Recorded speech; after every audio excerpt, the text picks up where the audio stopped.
L'ancien tentateur du paradis terrestre rôde toujours autour de chacun de nous. Et encore à présent, la soif de connaissance est la tentation qu'il emploie avec succès sur tous les hommes, toute l'humanité.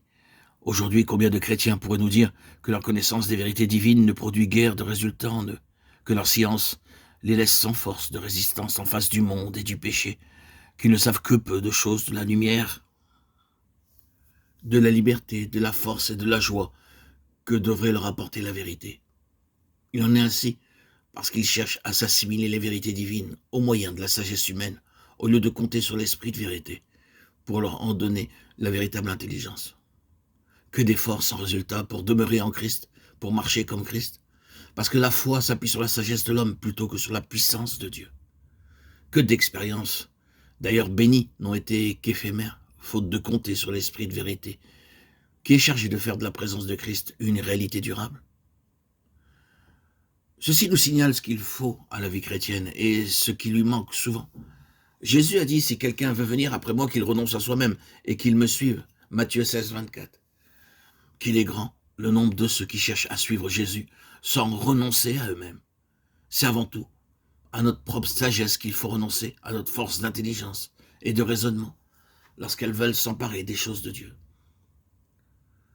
Apprenons que pour nous approcher de Dieu, la première chose à faire est de nous reconnaître incapables de comprendre sa parole, de le prier ou l'adorer sans l'intervention directe du Saint-Esprit. Il faut que les chrétiens ne se contentent pas de renoncer à leur propre justice, mais qu'ils renoncent encore à leur propre sagesse. Et c'est là ce qui leur est souvent le plus difficile.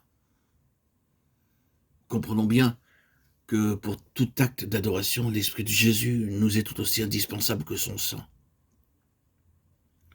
C'est pour cela que l'Écriture nous invite à garder le silence devant Dieu, à faire taire toute pensée, toute parole en sa présence, à attendre et écouter tranquillement ce que Dieu aura à nous dire.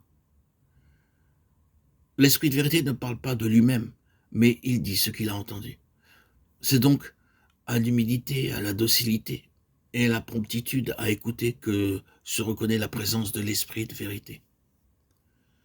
Quand nous avons appris à attendre dans le silence, souvenons-nous que de même, alors l'Esprit de vérité ne nous parle pas tout de suite par des pensées qu'il soit facile de saisir et d'exprimer.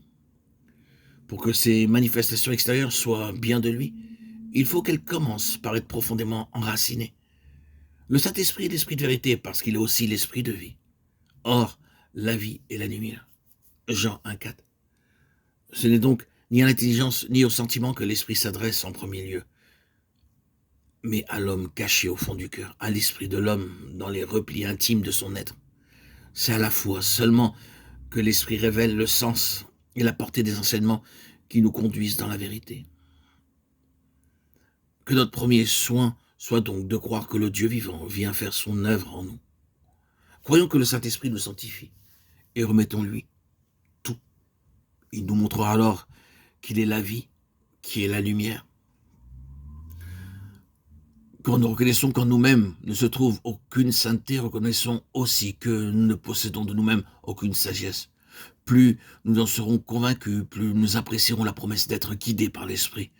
La certitude d'avoir en nous l'Esprit de vérité nous amènera à faire comme lui, à écouter le Seigneur dans le recueillement et le silence qui lui permettent de révéler ses secrets.